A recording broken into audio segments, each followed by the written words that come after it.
శివరాత్రేశ్వర్, వారాణసి. కాశీలోని ఆనందవనం యొక్క రహస్యం మహాదేవుడు స్వయంగా పార్వతీమాతకు చెప్పాడు. శివపురాణం ప్రకారం విశ్వం శూన్యంగా ఉన్నప్పుడు మహాదేవుడు మాఘకృష్ణ చతుర్దశి మహాఘోర రాత్రినాడు అనంత జ్యోతిర్లింగంగా కనిపించాడు. ఈ ఆదిరూపాన్ని కాశీలో శివరాత్రేశ్వరుడు అని పిలువబడింది. ఇక్కడ మహాదేవుడు తన కుండలినీ శక్తితో నివసిస్తున్నాడు. శివుడు స్వయంగా ఈ లింగమును గూర్చి వివరిస్తూ, ఓ పార్వతీ, నువ్వు లేకుండా నా పూజ అసంపూర్ణంగా ఉంటుంది. నువ్వు ఇక్కడ జలధారివిగా మారి నాలో కలిసిపోతావు అని పార్వతీదేవితో చెప్పాడు.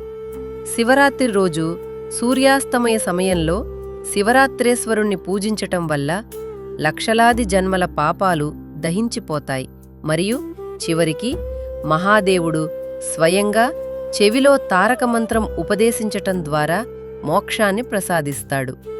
ఈ శివరాత్రి కాశీలో మహాదేవుని యొక్క ఈ దివ్య రూపాన్ని చూసి పుణ్యంలో భాగమవ్వండి. వీడియో చూసిన వాళ్ళు కామెంట్స్లో హరహర మహాదేవ్ అని రాయండి. ఓం శ్రీ శివరాత్రేశ్వరాయ నమః.